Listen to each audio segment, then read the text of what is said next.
Ladies and gentlemen, now today I'm going to be giving you my thoughts on who I believe are currently some of the most valuable and best unawakened champions in Marvel Contest of Champions 2019. And you know, standard tier list disclaimer, man, you got to use it as a rough guide because that's all a tier list can ever be in a game like this. It's kind of my rough thoughts on who I believe are currently the most valuable champions when it comes to the whole game, man, because it's incredibly complicated. There's so much content, so many different modes of gameplay now, so yeah, just use it as a rough guide, guys. Just always the standard tier list disclaimer. And also the second disclaimer is in comparison to the main tier list. Again, this one does not factor in awakened abilities, signature level, or synergies, so I've removed those as well from the rankings here.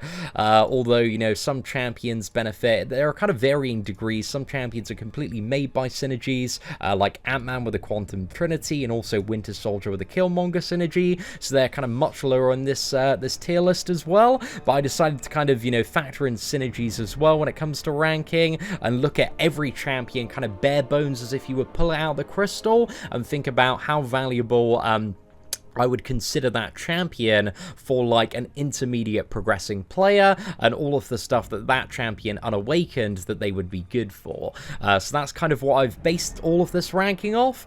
So just to give you a bit of an insight into the madness behind this one, man, because it's a very, very different tier list to the standard one that you'll see, but I just want to strip it back and have it as a bit of a reference point, because I know a lot of newer and intermediate players, they just, you know, open up a champion, they don't have the synergies, they don't have the awakened ability, and they want to know, you know, roughly how it may compare to like other champions that they've got, and that's the whole point of this tier list, lads. So just to give you a bit of an insight there. And also, this is my second time having a bit of a stab at a purely unawakened champions tier list without synergies, so yeah, I'm very open to some constructive feedback. If you've got an argument for a champion being higher or lower, please do let me know in the comment section below, but give me a good argument, boys. I want something nice to read, and some good reasons as to why I should promote or demote a champion.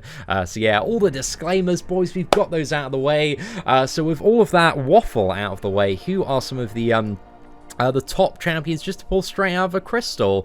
Well, Domino is greatly enhanced first and foremost with her full trinity, but even unawakened, she's still got a really, really nice base ability accuracy reduction, a lot of damage, man, a lot of bleed damage, especially off that special 2 and special 3. She can absolutely shred through content, is one of the best Medusa killers in the game as well, very, very effective for those matchups. Medusa is a massive pain in the ass for so many people climbing up Alliance War, but Domino can just get through so much content, even unawakened, man. She's really, really ridiculous. And then we got Corvus Glaive. Corvus Glaive does, again, benefit very nicely from his awakened ability. Domino actually doesn't at all, but Corvus, even if you just get him out of the crystal, you've got like tons of guaranteed burst damage right at the start of the fight, like bleed immunity, immunity to Iceman's Cold Snap and Frostbite as well, and a few little tips and tricks that you can use through Corvus, especially when it comes to certain like monthly nodes like Uncollected Invade and all that stuff, because this dude has guaranteed crits on block and just absolutely shreds through blocking opponents as well. So Corvus is just, you know, an absolutely amazing champion. But that awakened ability, because it gives him like immortality, as long as he has like a glaive charge, is really, really valuable, but he doesn't need it to be a really, really good champion, man. So Corvus is such a good pull for really any player there. And then we got Magic, who's still kind of the queen of power control, man. Spam that special 2, power lock the opponent, keep him in a wall, and have a really, really good time. Like, Magic is still an absolute beast when it comes to that power lock. Symbiote Supreme has proven to be one of the most effective Cosmic Slayers in the game, and so incredibly great for so much content. Like Symbiote Supreme, if the opponent can be bled and has a lot of buffs, like, he is your absolute guy there. Medusa's champion bosses, Annihilus as well, like all these really annoying cosmic problematic champions as well. He just absolutely shreds through, man, and doesn't really need his awakened ability, but it's certainly nice to have. And Starknard Spider-Man. Starknard Spider-Man as a champion deals an absolute ton of damage there. Got some really nice utility, a very kind of cheap stun off the special 1. You've got a power drain off the heavy attack, some really nice shock damage off the special 2, the assisted evade, which is really, really nice, especially if you're a bit of a newer player learning to evade specials, man, can definitely save your ass a few times there. So Stark Spidey can be so good for so many different matchups.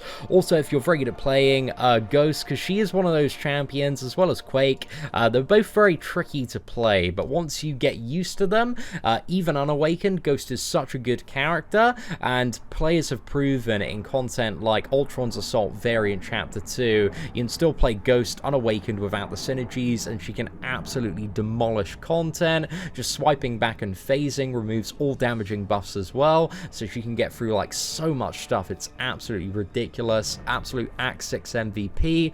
Really, really good for the first variant as well. Then finally we got Quake, and if you can learn to like hold and charge those heavy attacks, man, she's so valuable for so much content.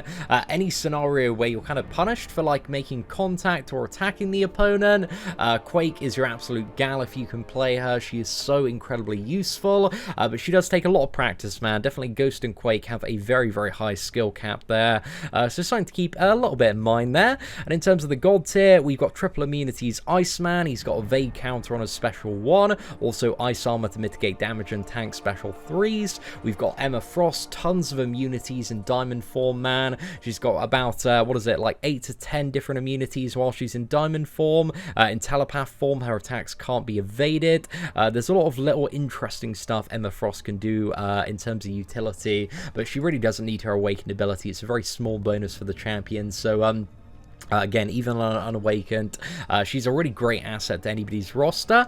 Now, Unawakened, Archangel can still deal so much damage off his heavy attacks. His Awakened ability gives him the ability accuracy reduction, but even without that, if you can bleed and poison the opponent, like, you can just deal crazy damage. And even an Unawakened Archangel is still very valuable for so much content, doing like Act 5 100%, the new variant, a lot of stuff in uncollected monthly events. So yeah, Archangel is still an absolute beast. Havoc is a champion that's very new as well, doesn't need to be awakened, man. I've got him at rank 5 as a 5-star unawakened. So much damage there, a lot of energy resistance, incinerate immunity, and some very clever ways to play him, but he's very, very fun to play as well. Ghost Rider does benefit quite nicely from being awakened. However, even unawakened, he's kind of a core member of the Spider-Man and Blade Trinity. He's got a good regeneration. He's got a Fate Seal on his special 1, Power Drain on his special 2. He can also Power Lock and Fate Seal on his special 3. Like, there's a lot of utility that Ghost Rider has, along with being kind of bleed immune at his base. So yeah, he's still just such a great champion to pick up, even unawakened there. And also Morning Star as well, so if the opponent has a lot of buffs, man, you can absolutely shred them with the special 2. But aside from that, if you collect the souls, you've still got like a really high perfect block chance, like 50% additional perfect block. Some really nice damage off the special 1. Also a bit of regeneration as well if you get those 5 souls. But Morning Star, you know, she's a bit of a ramp-up champion, not very good for the first couple of matchups, but then she gets really, really good there. And then we got Blade, still really, really strong. You've got like a lot of damage output. Ideally with Blades, you do want his awakened ability for the regeneration, and you do want Ghost Rider or like Dormammu or Mephisto for various synergies against villains or mystic champions. But Blade, like, he still deals a ton of damage even unawakened, man, and is very, very fun to play.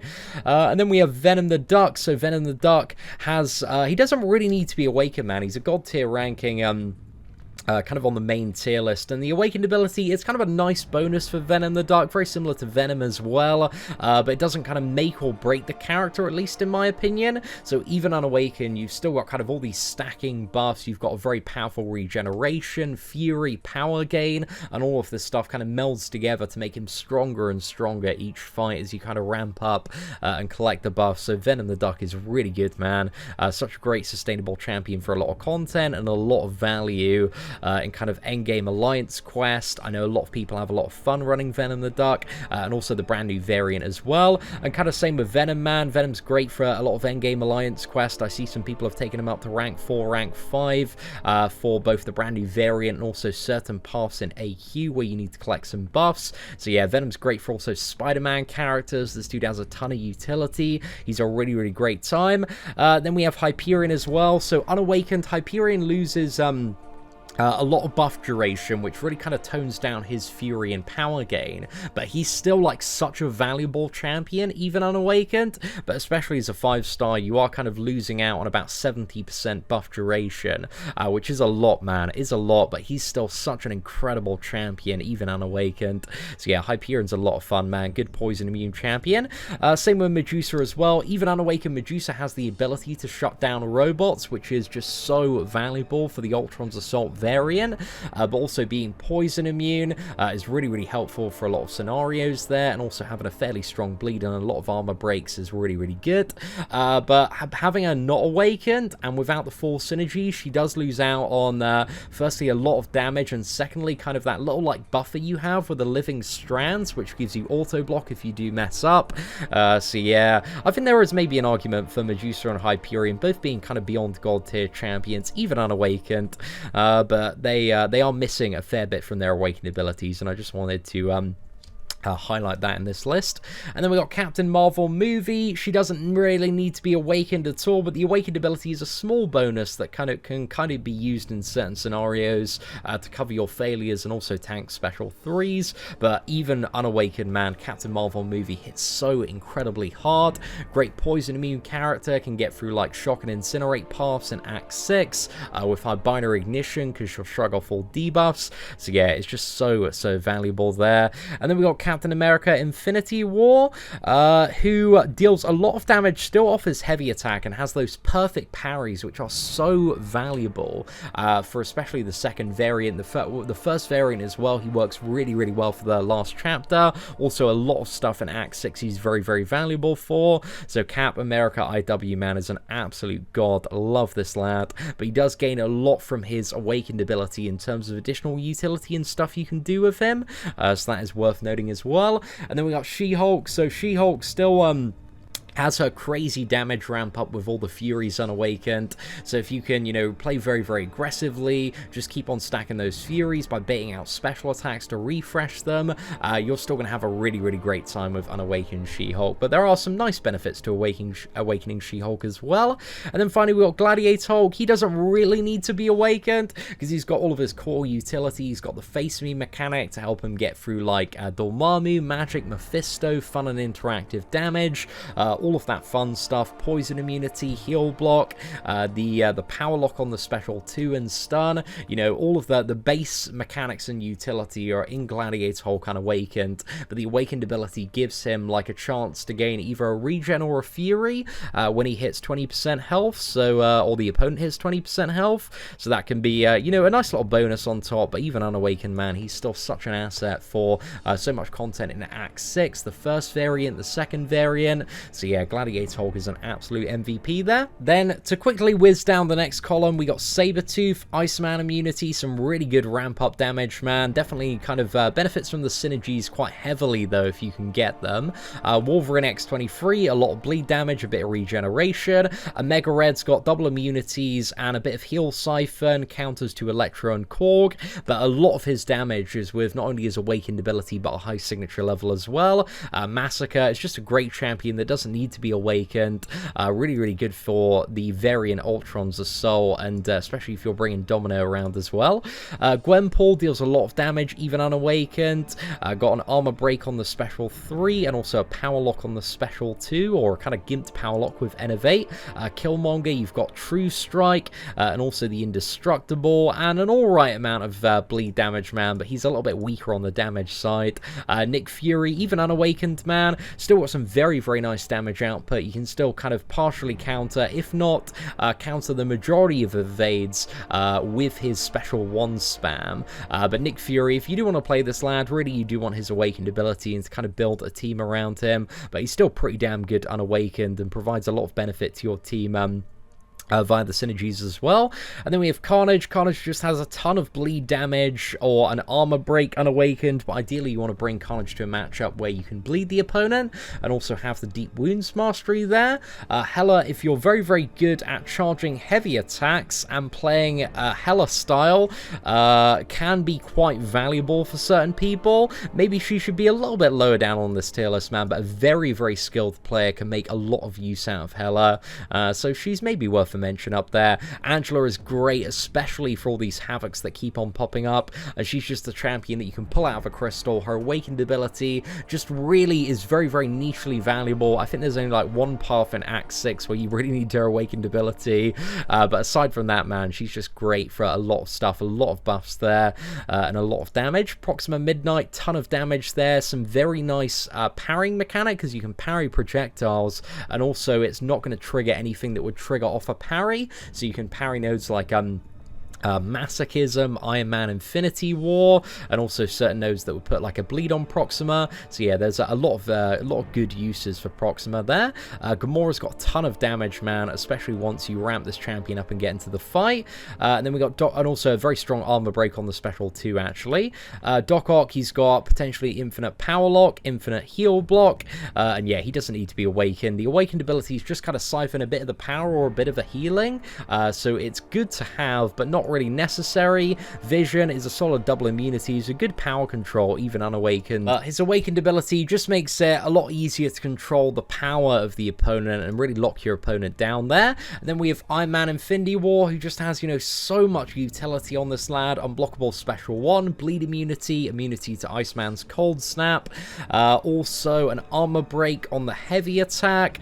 There's so much stuff with Iron Man Infinity War. Evade counter as well, a little bit of power drain once you've got a shock up or a plasma up. But yeah, he's pretty much a laundry list of utility. And then we've got Sentinel, so solid double immunities, heal block off the special 1, some very, very nice damage once you can ramp him up, but it's a bit harder to ramp him up unless you have him awakened, but it's still possible, man. But I think Sentinel is just a bit of a tier lower, at least for me, until you have that awakened ability, because in my experience I much prefer playing Sentinel when he's awakened. And then we have Darkhawk next. So Darkhawk loses out on a fair bit of damage and a bit of power gain when he's not awakened. However, even unawakened, man, he's still got double immunities. He's still got his regeneration when swapping between stances. So there's still a lot of value in Darkhawk and some relatively decent damage. Although, you know, if you really do want to get the most out of Darkhawk, you do want that awakened ability and a fairly high signature level. Although, you know, at his base, man, he's got some pretty nice utility on him. And then we've got Wasp. We've just got a ton of damage on Wasp, man. She hits like an absolute truck, a bit of ability accuracy on the special 1 as well. Also potentially a bit of heal reversal on the special 2 if you're playing it right, but Wasp is a little bit flimsy, but she does hit very, very hard. Luke Cage, I've had a rank 4 as a 5-star on the free-to-play account for the longest time, man. Absolutely love Luke Cage. Just shreds content, man. So good for a lot of stuff in progression, like 100% Act 5. A lot of stuff generally month to month in uncollected 100%. Very, very solid bleed immune character.